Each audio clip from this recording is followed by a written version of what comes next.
Hi, I'm Chef Shalhoub and welcome to my kitchen. Today I want to show you how to cut an onion without crying and also to keep you from contaminating your food and your cutting board, how to julienne celery, and how to chiffonade spinach or basil leaves. Those are just three really important items that you need to know. So let's get started with the onion. I like to give the onion some designations here, like this is the top part that grows up out of the ground and this is the bottom that grows in the bottom of the ground.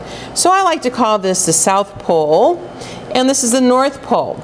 So before you do anything, you want to get rid of a little bit of this. It's going to make cutting and peeling the onion a lot easier. So let's do the South Pole, and you don't need to take a whole lot.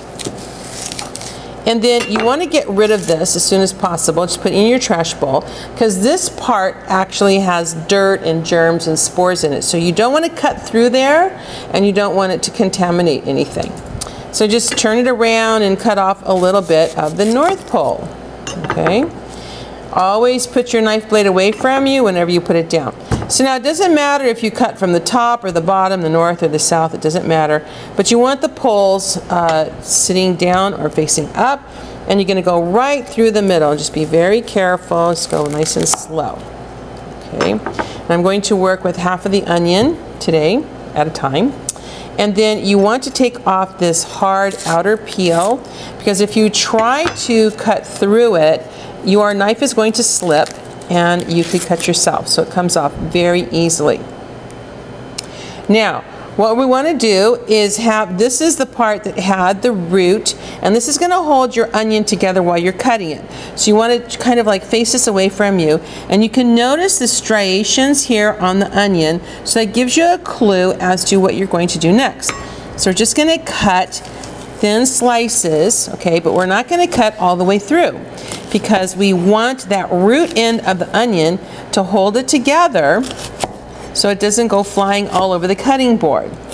This is why you end up crying, is because all of those vapors from the onion are very irritating to your eye, and the more you chop it, the more it's going to irritate you and evaporate into your face. So now you want to turn the onion, so now these lines are horizontal. You want to squeeze it together, keep your fingers out of the way, keep them curled. And usually small dice is really good. If you want really tiny, tiny dice, all you have to do is just cut it and just go over just a little bit. You don't want to do too much, okay? So then you have this nice small dice.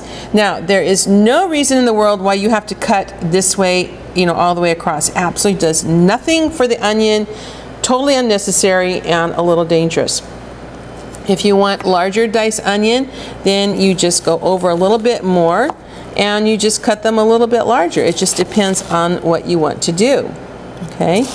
So, and it's just that simple.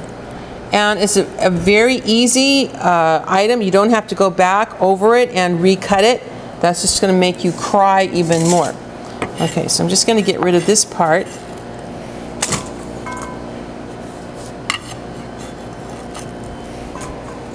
You can actually cut this part out.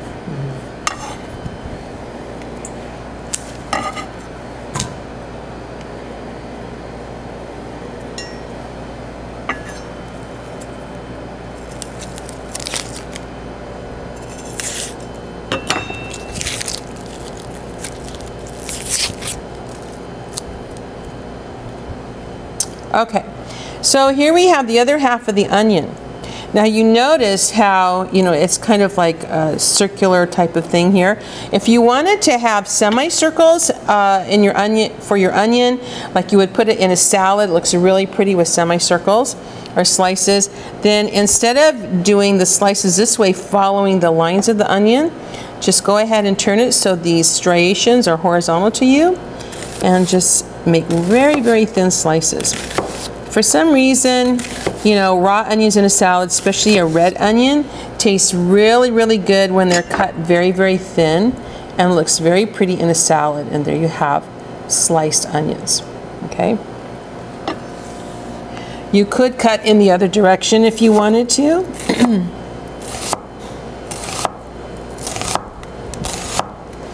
Okay, but sometimes you're going to get this little button end is going to like attach itself, and then you have extra work. So I kind of prefer just to do it this other way.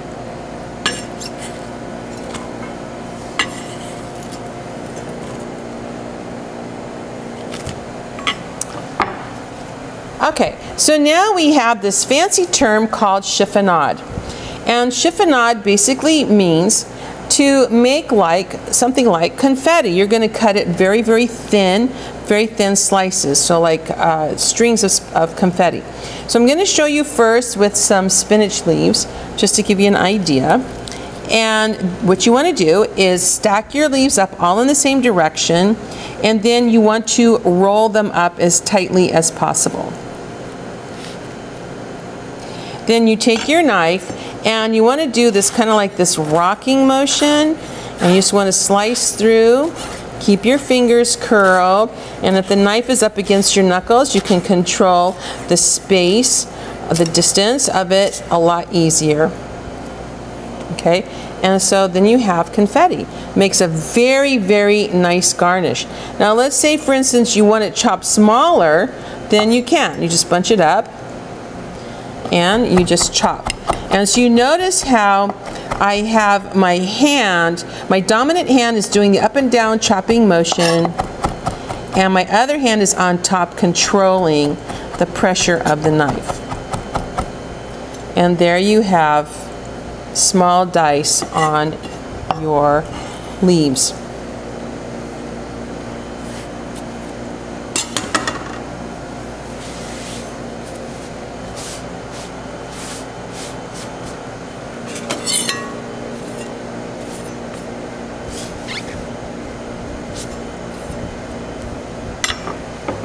Okay, so traditionally when we say we want to chiffonade something, it's usually basil. And this is not the biggest leaves of basil I've ever seen, but it's okay. All works out just the same. All right, so you stack your basil leaves, and you see how they have a natural tendency to curve. So what you want to do is turn them so they're bottom side up.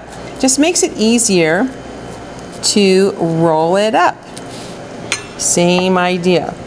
And just keep your fingers curled, and if your knife is up against your knuckles, you can control how wide the cuts are. And there you have it. This is great for when you're making bruschetta, or if you want to put basil on top of pizza.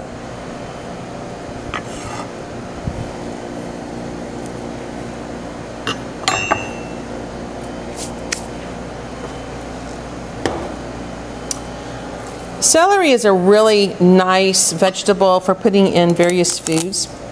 Egg salad, tuna salad, potato salad. And you need to small dice the celery. It's just better if it's small dice. Most people, what they'll do is they'll just go and they'll start chopping the celery, because this is what they see. So they'll chop the celery and then they go, oh, then they have to chop it this way and that way. And that's like, wow, what a lot of work that is, and you don't get even pieces. So we're going to do a cut called julienne. It sounds like a girl's name.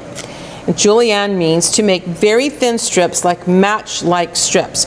So you want to work with a piece of celery that's manageable. You don't want a really long piece. Your first thing to do is then you want to do very thin strips. So just kind of like follow along with the curvature of the celery. Keep your fingers curled, because that will help you make sure you get nice thin strips. Now look at this, isn't that nice? If you feel like it's not quite thin enough, okay, then you just lay it flat and you can cut it again, okay, but it looks pretty good.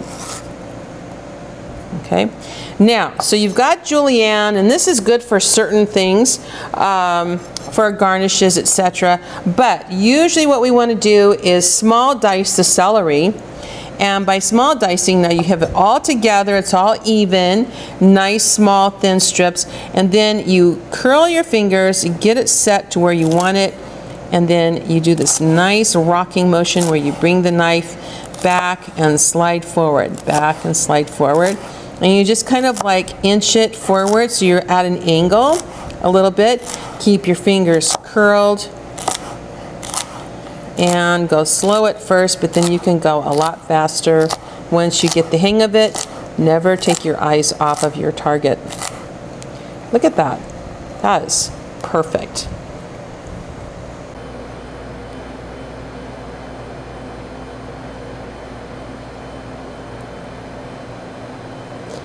Thank you for watching. I hope you enjoyed learning how to cut an onion properly so you don't cry, how to julienne celery, and how to chiffonade basil leaves and spinach leaves. See you next time.